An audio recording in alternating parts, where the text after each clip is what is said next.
Hello student, welcome back to my channel. आज की इस वीडियो में हमारे पास है आज रात का वायरल पेपर। क्योंकि अगर आप ये लास्ट में आज रात 1 घंटे के लिए इसको देख लेते हैं, समझ लेते हैं इस पेपर को, तो डेफिनेटली आपका 100% क्वेश्चन इसी क्वेश्चन पेपर से फंसने वाला है। क्योंकि यूपी बोर्ड ने खुद ये जारी किया है लेटेस्ट मॉडल पेपर कि इसमें से क्वेश्चन फंसना ही फंसना है। तो आज रात इतना ही देख लीजिए, ठीक है। मैं आपको गारंटी के साथ कहता हूँ कि आपका 100 में मतलब 70 में 70 नंबर आपका पक्का हो जाएगा। 30 नंबर प्रैक्टिकल का होता है।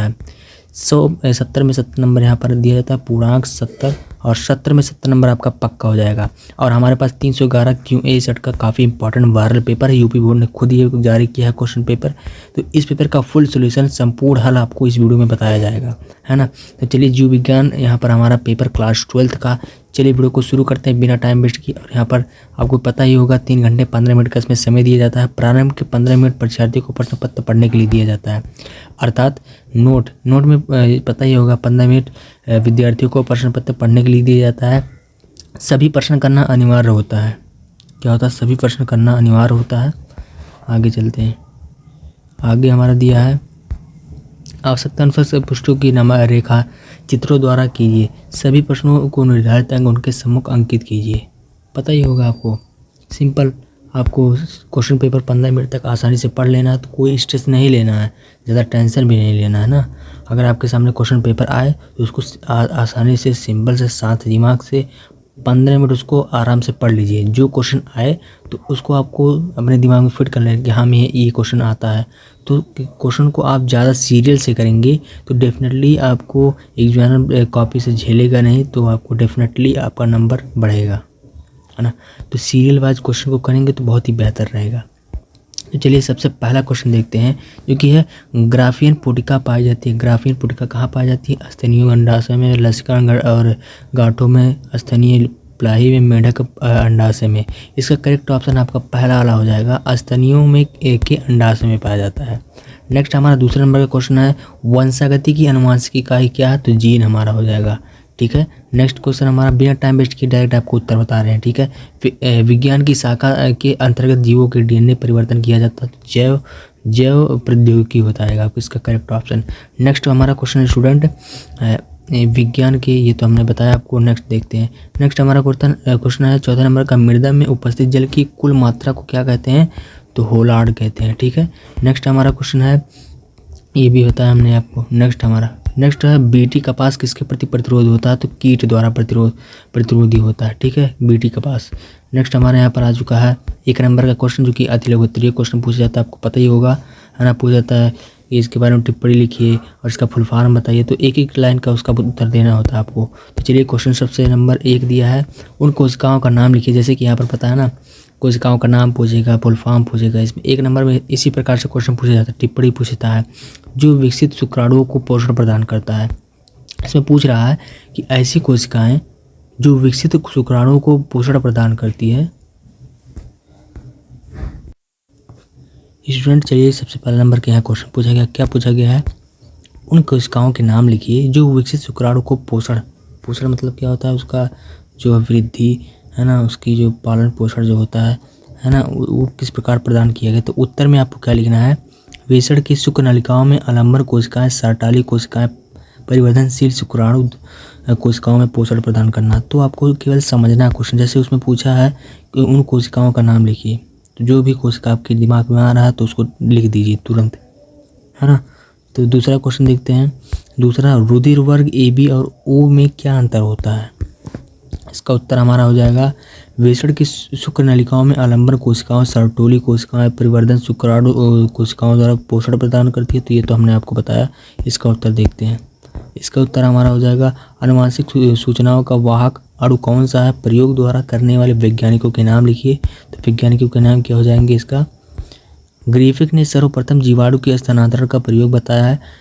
आनुवंशिक पदार्थ के कारण रूपांतरण तथा एवेरी मैकार्डी के जीवाणु रूपांतरण प्रयोग द्वारा सिद्ध किया जाता है। आनुवंशिक पदार्थ होते हैं। तो आज का ये पूरा आपको आशीर्वाद लेना है। लास्ट क्लास ये है ना, बायोलॉजी का। तो ये पेपर आपको पढ़ के जाना, 100% 70 में 70 नंबर पक्का हो जाएगा, ठीक है। नेक्स्ट है मनुष्य में साधारण जुकाम उत्पन्न होने वाले विषाणुओं के नाम लिखिए। तो 1 नंबर का इसी प्रकार से क्वेश्चन पूछा जाता है। उत्तर में लिखना है राइबो विषाणु और कोरोना विषाणु। ठीक है। नेक्स्ट हमारा 5वें नंबर का क्वेश्चन है, परागण को परिभाषित कीजिए। परागणों के पुंकेसर जायांग वर्तिकाग्र में पहुंचने की प्रक्रिया को परागण कहते हैं। परागण क्या होता है? जो पुंकेसर में जायांग जो होता है, वर्तिकाग्र जो पुष्प में होता है, वर्तिकाग्र पुंकेसर जायांग जो भी होता है, उसकी पहुंच की प्रक्रिया को हम परागण कहते हैं। नेक्स्ट हमारा 2 नंबर का क्वेश्चन आ चुका है, लघु उत्तरीय प्रश्न पूछा है क्वेश्चन, मटर के शुद्ध लंबे बौने पौधे वाले पादप का संकरण बौने पौधे के सफ़ेद पुष्प वाले पादप में कराया जाता तो F1 पीढ़ी F2 पीढ़ी में की किस प्रकार द्वारा प्राप्त करेंगे, रेखा चित्र द्वारा समझाइए। चलिए नेक्स्ट क्वेश्चन, तो इसका उत्तर लिखना है। एक लंबे लाल पौधे होते हैं और बौने पौधे होते हैं, कैपिटल टी और कैपिटल आर, है ना। फिर यहाँ पर आगे स्मॉल टी स्मॉल आर ये लिख सकते हैं। फिर नेक्स्ट हमारा इसका उत्तर आप लिख सकते हैं यहाँ पर लंबे लाल संकर, है ना। फिर नेक्स्ट टी आर है ना, कैपिटल टी स्मॉल टी, है ना, इस प्रकार से लिख सकते हैं। नेक्स्ट हमारा क्वेश्चन दिया गया है वो ये द्विसंकरण एक संकरण, ये सारे इंपॉर्टेंट चित्र है, इसको आपको देख लेना है एक बार। पॉलीगोमर प्रकार के भ्रूण कोष कितने केंद्रीय के होते हैं? तो पॉलीगोमर प्रकार के भ्रूण कोष में 7 कोशिकीय 8 केंद्रिक होते हैं। समिष्ट और समुदाय के बीच अंतर होता है ना। फिर यहाँ पर उत्तर लिखना है क्या, समिष्ट एक जातियों के बीच स्थित समूह और अंतर प्रजनन होता है। क्वेश्चन क्या है फिर से, पॉलीमेरिक भ्रूण कोष, ये तो हमने बताया आपको। नेक्स्ट है समिष्ट एक प्रजाति समिष्टियों से, इसमें अंतर प्रजनन द्वारा जनन सूक्ष्म संतति प्राप्त होता है, एक भौगोलिक क्षेत्र में समिष्ट कहलाती है। ठीक है। फिर आगे दूसरा पॉइंट है, समुदाय जीवों में समूह में जो विभिन्न प्रजातियों में संबंधित होता है, परंतु प्रवास के क्षेत्र में रहकर आपस में अंत संबंध में समुदाय कहलाती है। ठीक है। चलिए आगे देखते हैं। अगला नंबर का हमारा क्वेश्चन है,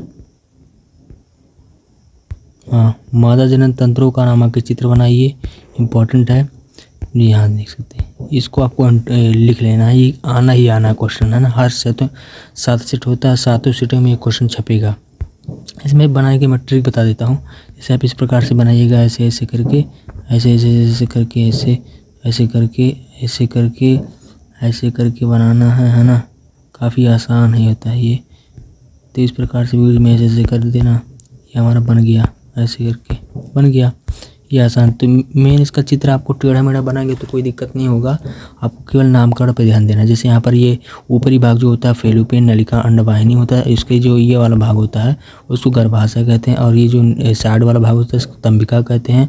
ये जो बीच वाला छिद्र वाला भाग है इसको स्रावित अंड कहते हैं, और ये जो आंतरिक भाग है इसको मध्यस्तर अंतःस्तर कहते हैं, और ये वाला भाग को अंडाशय कहते हैं, झुर्रीदार कीप कहते हैं इसको। ठीक है, इस प्रकार से समझ लीजिएगा।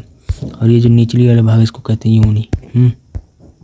चलिए मादा जनन तंत्र, इसको चलिए लिखना है। नहीं, यहाँ पर क्वेश्चन पूछा है डेंगू पर टिप्पणी लिखिए, डेंगू होता क्या है। तो चलिए देखते हैं।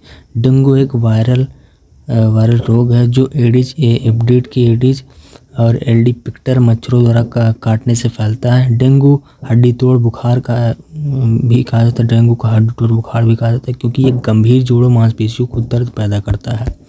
ठीक है। डेंगू के लक्षण, डेंगू के लक्षण देख लेते हैं। डेंगू के लक्षण इस प्रकार से हैं। पहला डेंगू के लक्षण, डेंगू के बुखार, सिर दर्द, जोड़ों और मांसपेशियों में दर्द, है ना, इस प्रकार के लक्षण होते हैं। फिर डेंगू की रोकथाम और नियंत्रण, पहला मच्छरदानी और मच्छर प्रतिरोध की क्रीम उपयोग करें, है ना। रुके हुए पानी को हटाकर मच्छरों को प्रजनन करें। जैसे कि डेंगू रोग जो होता है वो इससे कैसे बच सकते हैं, तो मच्छरदानी का उपयोग करना चाहिए, और आपको मच्छरदानी प्रतिरोध क्रीम का उपयोग करना चाहिए, और रुके हुए पानी को हटाकर मच्छरों को प्रजनन से रोकना चाहिए। नेक्स्ट आ रहा है चिकित्सक सगर्भता पर समापन पर टिप्पणी लिखिए। तो कैसे लिखेंगे, चलिए देखते हैं। इसमें लिखना चिकित्सक सगर्भता समापन एमटीपी में ऐसा चिकित्सक प्रक्रिया जिसमें गर्भ सुरक्षित रूप से समाप्त किया जाता है। यह प्रक्रिया विशेष रूप से अपनाई जाती है गर्भधारण में मां शारीरिक और मानसिक स्वास्थ्य खतरा, भूल, गंभीर विकार और यहाँ पर गर्भ में अपराधित जैसे बलात्कार, है ना, परिणाम स्वरूप होते हैं। भारत में कानूनी परिचित एमटीपी, ठीक है, एमटीपी को मेडिकल टर्मिनेशन ऑफ प्रेगनेंसी कहते हैं। 1971 के तहत वैध किया जाता है कि 2021 में संशोधित किया जाता है कि गर्भावस्था 20 सप्ताह किसी भी महिला के कानूनी रूप से गर्भपात कराने का अधिकार, यदि डॉक्टर उसे समझाते हैं तो उसी समय पर, है ना। इस प्रकार से हमारा ये हो जाता है। नेक्स्ट हमारा क्वेश्चन पूछा जाता है कि सहभोजता का वर्णन कीजिए। तो कैसे लिखेंगे इसको? सहभोजता एक प्रकार की पारस्परिक परिस्थितिक अंतः क्रिया होती है जिसमें एक जीव को लाभ होता है जिससे दूसरी को लाभान्वित होता है, ना ही उसे कोई हानि होता है। मतलब पहले को लाभ हो जाता है और दूसरे को ना ही लाभ होता है ना हानि होता है, ठीक है, असमान होता है, पारस्परिक भी कहा जाता है इसको, ठीक है। नेक्स्ट हमारा क्वेश्चन मतलब उसका उदाहरण देख लेते हैं। उदाहरण के तौर पर गाय और बगुले, जब गाय भैंस घास चरती हैं तो उनके पैरों में छोटे कीड़े और कीटों भूमि पर बाहर आ जाते हैं। बगुले इन कीड़ों को आसानी से खा लेते हैं और बगुले को भोजन मिलता है, जबकि गाय पर कोई भी प्रभाव नहीं पड़ता है, ठीक है, गाय पर। नेक्स्ट है वृक्षों पर उगने वाली आर्किड पौधों पर वृक्षों की शाखाओं में उगते वृक्षों में कई पोषक तत्व होते हैं, बल्कि वे सहारा पाते हैं कि सूर्य प्रकाश में लाभ उठाते हैं, है ना, फिर ये वाला उठाते हैं, ठीक है। इस प्रकार से क्वेश्चन इसको लिख सकते हैं। फिर हमारा लास्ट मतलब अगला क्वेश्चन है वाहित मल क्या है? वाहित मल के किस प्रकार से हानिपद्र होता है? ये वाहित मल क्या होता है? वाहित मल, अगर आपके सामने वाहित मल आ गया तो आप सिंपल लिखेंगे वाहित मल जैसे कि हमारे वर्तमान में नदी नालियाँ में और मनुष्य का जो मूत्र रूप से वो हमारा हानिकारक पर्यावरण और नालियों में जो दूषित होता है पानी, तो उसी को वाहित मल कहते हैं, ठीक है। जैसे इसको पढ़ते हैं, वाहित मल से तात्पर्य उन तरल ठोस अपशिष्टों पदार्थों से घरों में, उद्योगों में, अस्पतालों में, अन्य स्थानों पर जल के साथ बहकर होता है। हमने बताया ना कि इस प्रकार से होता है। इसमें मानव मलमूत्र, रसोई और बाथरूम की गंदा पानी, रसायन, औद्योगिक अपशिष्ट, अन्य हानिकारक तत्व होते हैं, ठीक। नेक्स्ट पॉइंट है वाहित मल के लिए कैसे हानिपद्र। वाहित मल के कई प्रकार के स्वास्थ्य और पर्यावरण के हानिकारक हो सकता है, ठीक है। नेक्स्ट जल प्रदूषण। जब वाहित मल को बिना शुद्ध के नदियों में, झीलों में बहा दिया जाता है तो यह स्रोतों को प्रदूषित करता है, इससे पीने योग्य पानी गुणवत्ता खराब हो जाती है। नेक्स्ट हमारा है रोगों का प्रसार। इसमें हानिकारक बैक्टीरिया, वायरस, परजीवी होते हैं जो हैजा, टाइफाइड, मलेरिया इसको कह सकते हैं, डेंगूरिया नहीं मलेरिया, सॉरी इसमें टाइपिंग में गलती हो गया, ठीक है। मलेरिया, डेंगू और हेपेटाइटिस जैसी बीमारी जन्म लेती हैं। तीसरा है वायु प्रदूषण। तो वायु प्रदूषण मतलब जानते ही हैं कि अगर वायु में यानी हवा में जो हमारा गैस वगैरह होता है, मीथेन, ठीक है, ये सारा फैल जाता है, सल्फाइड, हाइड्रोजन, तो उसी के कारण हमारा वायु प्रदूषण हो जाता है, ठीक है। तो ये हमारा क्वेश्चन हो जाता है। नेक्स्ट हमारा क्वेश्चन है शुक्राणु जनन क्या है? शुक्राणु जनन की विभिन्न अवस्थाओं को वर्णन कीजिए। तो कैसे लिखेंगे आप? पहला पॉइंट लिखेंगे गुण अवस्था। शुक्र जनन नलिकाओं में जनित एथिलीपियन कोशिकाओं में समसूत्री विभाजन द्वारा शुक्राणु कोशिकाओं में स्पेर्टिगोनिया का निर्माण होता है। कोशिकाओं द्विगुणित 2n होती है। नेक्स्ट दूसरा पॉइंट यहाँ पर लिखेंगे, दूसरा है वृद्धि अवस्था। शुक्राणु में यानी शुक्राणु जनन में कोशिकाएं पोषक पदार्थों का संचय करके प्राथमिक शुक्र कोशिका को रूपांतरित हो जाती है, ठीक है। फिर यहाँ पर विभाजन के दौरान आगुणित द्वितीयक शुक्राणु कोशिकाओं का निर्माण है। यह द्वितीयक अर्धसूत्री विभाजन द्वारा शुक्राणु को पूर्व कोशिका स्मेरोटिस बनाती है और यह प्राथमिक शुक्र कोशिकाओं के 4 आगुणित शुक्राणु को पूर्व कोशिका का निर्माण देती है ना। इस प्रकार से आप ये चित्र देख सकते हैं। शुक्राणु जनन कोशिका जैसे 2n हो गया, 2n या 2n, ठीक है, फिर 2n। इस प्रकार से हमारे ये छिद्र होते हैं। फिर इसको कहते हैं गुण प्रवस्था, वृद्धि प्रवस्था, अर्धसूत्री विभाजन, प्राथमिक शुक्र कोशिका, है ना। इस प्रकार से लास्ट में हमारा ये पॉइंट है पूर्व शुक्राणु, शुक्र का अंतर शुक्राणु स्पर्म इसको कहते हैं, ठीक। फिर हमारा नेक्स्ट है क्वेश्चन वाटसन और क्रिक द्वारा प्रस्तुत किए गए डीएनए की संरचना को वर्णन कीजिए। चित्र बनाइए। चित्र आप इस प्रकार से बना सकते हैं। मतलब चित्र बनाने की मैं आपको तरीका बताता हूँ। ऐसे आप करेंगे, ऐसे ऐसे ऐसे ऐसे, फिर बीच में से ऐसे ले जाएंगे, ऐसे ऐसे ऐसे, बन गया हमारा। सॉरी ऐसे नहीं, ऐसे बनाएंगे। पहले ऐसे करेंगे, ऐसे ऐसे ऐसे ऐसे, ठीक है। फिर ऐसे बीच में से करेंगे, फिर ऐसे करेंगे, फिर ऐसे करेंगे, फिर हमारा ये बन गया, ठीक है। तो ये बीच में इस प्रकार से जो थायमिन, ग्वालिन, थायसाइटोसिन जो हमारा होता है उस प्रकार से आप बना देंगे, है ना। चलिए अगला क्वेश्चन। अगला है मरुस्थलीय प्राणियों के अनुकूलन को बताइए। स्थलीय रेगिस्तानी प्राणियों में अत्यधिक गर्मी और जल की कमी को कठोर पर्यावरण परिस्थितियों में जीवित रहने के लिए विशेष प्रकार से शारीरिक, व्यवहारिक और शारीरिक क्रियाशील अनुकूलन विकसित पड़ते हैं, ठीक है। इस क्लास को पूरे तरीके से देखिए। चलिए आगे। कठोर पर्यावरण परिस्थिति में जीवित रहने के लिए विशेष प्रकार से शारीरिक, व्यवहारिक और शारीरिक क्रियाशील अनुकूलन विकसित होते हैं, जो हमने आपको बताया। नेक्स्ट निम्नलिखित अनुकूलन मरुस्थलीय प्राणियों में पाए जाते हैं। पहला, शारीरिक अनुकूलन। इसमें लिखेंगे जल संरक्षण के लिए विशेष त्वचा, और मरुस्थलीय जीवन की त्वचा मोटी और छिद्रयुक्त। इसमें जल की हानि होती है और ऊँच की त्वचा मोटी होती है। ऊँट की त्वचा, सॉरी ऊँट के। अत्यधिक गाढ़ा मूत्र और शुष्क उत्सर्जित, जिससे जल की हानि कम होती है, ठीक। नेक्स्ट, उदाहरण के लिए कंगारू अपने भोजन को जल प्राप्त करता है। तीसरा, शरीर तापमान नियंत्रण। ऊँट का शरीर अत्यधिक गर्मी सहन कर सकता है। रात के समय तापमान कम हो जाता है, जिसके जल में हानि हो जाता है, ठीक है।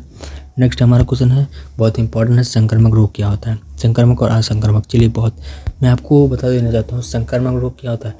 जो आसानी से फैल जाए रोग, उसको संक्रामक रोग कहते हैं, और जो आसानी से ना एक दूसरे में फैले तो उसे असंक्रामक रोग कहते हैं। चलिए आसानी से समझते हैं इसको, ठीक है।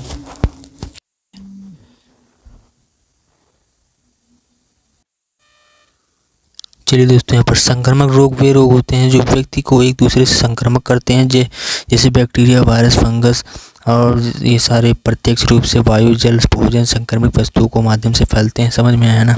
उदाहरण के समय में आप समझ सकते हैं, क्षय रोग और बैक्टीरिया फैलता है, संक्रमित रोग और खांसी, छींक माध्यम से फैलता है।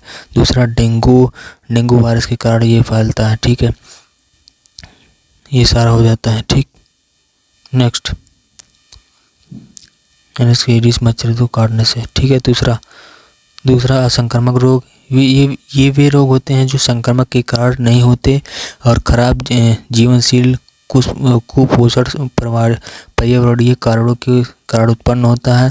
ये व्यक्ति में नहीं फैलता है। नेक्स्ट, उदाहरण के लिए आप समझ सकते, मधुमेह। ये शरीर में इंसुलिन की कमी द्वारा इंसुलिन की उपयोग न कर पाने के कारण होता है, ठीक। काफ़ी आसान है। दूसरा पॉइंट है हृदय रोग। अवस्था जीवनशील उच्च कंट्रोल, उच्च रक्तचाप को मोटापे के कारण होता है, ठीक है। काफ़ी आसान है। नेक्स्ट, निषेचन की क्रिया कहते हैं।